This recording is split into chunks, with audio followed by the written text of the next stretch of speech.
Телефону жана колунда көтөргөн сумкасы Чоңчу каналынын жээгинде табылган. Социалдык тармактардын колдонуучулары 10-июндан бери дайынсыз болуп жаткан 2001-жылы туулган кызды издешүүдө.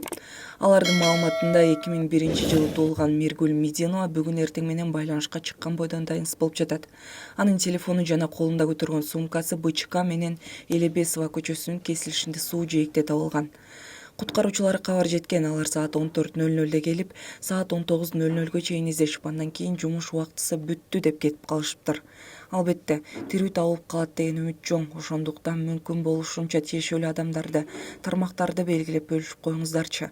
Негизи мындай кырдаалдарда куткаруучу милиция кандай жумуш көргөзүшү керек эле, билгендер барбы, деп билдирген Facebook колдонуучусу Азамат Бакиров. Ал эми бул тууралуу өзгөчө кырдаалдар министрлиги куткаруу кызматына ыкчам чалуулар түшүп, кайрылуунун негизинде куткаруучулар жеринен иш алып барып жаткандыгын маалымдайт. Үстүбүздөгү жылдын 10-июнь күнү Бишкек шаарынын Свердлов районундагы Абдрахманов көчөсү менен Чоңчу каналынын кесилишинде суу жээгинен 2001-жылы туулган ММ аттуу кыздын жеке буюмдары табылгандыгы тууралуу маалымат 112 кызматына түшкөн. Ошол эле күнү ыкчам түрдө Бишкек шаардык куткаруу кызматынын 5 куткаруучусу суучул тартылып, кечки саат 19:00 чейин издөө иши жүргөн. Тилекке каршы жыйынтык болгон эмес.